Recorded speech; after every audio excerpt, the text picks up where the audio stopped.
सीमा हैदर मामले में आया नया मोड़, बच्चों को पाकिस्तान ले जाएगा गुलाम हैदर। सीमा हैदर पाकिस्तान के सिंध प्रांत के जैकोबाबाद की रहने वाली है। पिछले साल मई में अपने बच्चों को लेकर वो नेपाल के रास्ते नोएडा आई। जुलाई में तब सुर्खियों में आई जब नोएडा में पुलिस और एजेंसियों को उसके यहाँ रहने की भनक लगी और उसे उसके प्रेमी सचिन मीणा के साथ पकड़ा गया।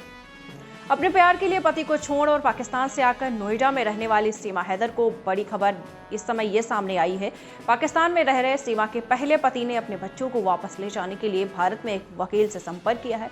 लगातार वो भारत सरकार से मिन्नतें भी मांग रहे हैं कि उनको उनके बच्चे वापस किए जाएं। दरअसल सीमा हैदर पाकिस्तान के सिंध प्रांत के जैकोबाबाद की रहने वाली थी। पिछले साल मई में अपने बच्चों को लेकर वो नेपाल के रास्ते नोएडा आई। जुलाई में तब सुर्खियों में आई जब नोएडा में पुलिस और एजेंसियों को उसके यहाँ रहने की भनक लग गई। कहते हैं कि झूठ कभी छुपता नहीं है। उसके बाद लगातार दोनों को बहुत बार पूछताछ भी हो चुकी है।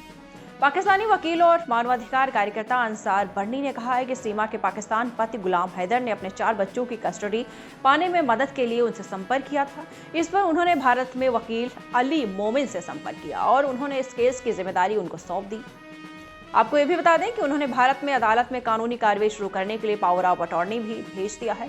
दरअसल पाकिस्तानी वकील बर्नी अपने नाम से एक ट्रस्ट भी चलाते हैं जो लापता और अपहृत बच्चों की बरामदगी के लिए काम करती है। उन्होंने पाकिस्तान की जेल में बंद भारतीय कैदियों का भी प्रतिनिधित्व किया है। बर्नी का दावा है कि गुलाम का पक्ष मजबूत है और अंतर्राष्ट्रीय कानूनों के अनुसार कम उम्र के बच्चों का धर्म परिवर्तन निषिद्ध है। उन्होंने कहा है कि उसके बच्चे पाकिस्तानी नागरिक हैं, कम उम्र के हैं, ऐसे में पिता को उन पर पूरा अधिकार है। बर्नी ने कहा है कि गुलाम हैदर अपने बच्चों को पाकिस्तान लाना चाहता है। बीते दिनों एक इंटरव्यू में सीमा ने कहा था कि उसने हिंदू धर्म अपना लिया है।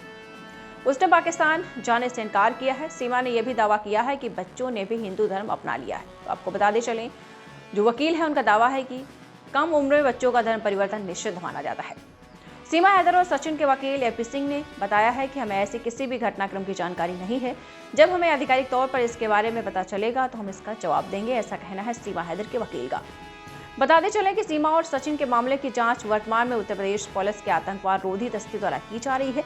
इसने स्थानीय नोएडा पुलिस द्वारा गिरफ्तार किए जाने के कुछ सप्ताह बाद जुलाई 2023 में दोनों को पूछताछ के लिए भी बुलाया था।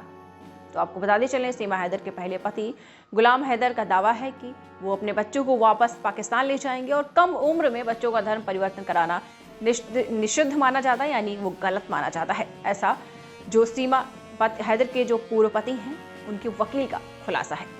दीक्षांत एडुटेक लाया है दीक्षांत डिजिटल क्लास। दीक्षांत डिजिटल क्लास का उपयोग कर छात्र बना सकते हैं पढ़ाई को बेहद आसान और मजेदार। दीक्षांत डिजिटल क्लास को स्कूल में बैठकर देखना है तो पेन ड्राइव और स्मार्ट टीवी बनेगा सही माध्यम। चलिए अब ये भी जानते हैं कि दीक्षांत डिजिटल क्लास का फी स्ट्रक्चर क्या होगा।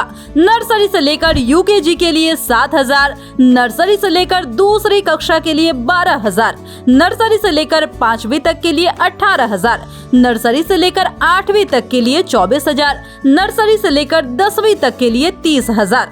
अगर आपको डेमो करना है तो उसके लिए आप दीक्षांत डिजिटल क्लास के YouTube चैनल को विजिट कर सकते हैं।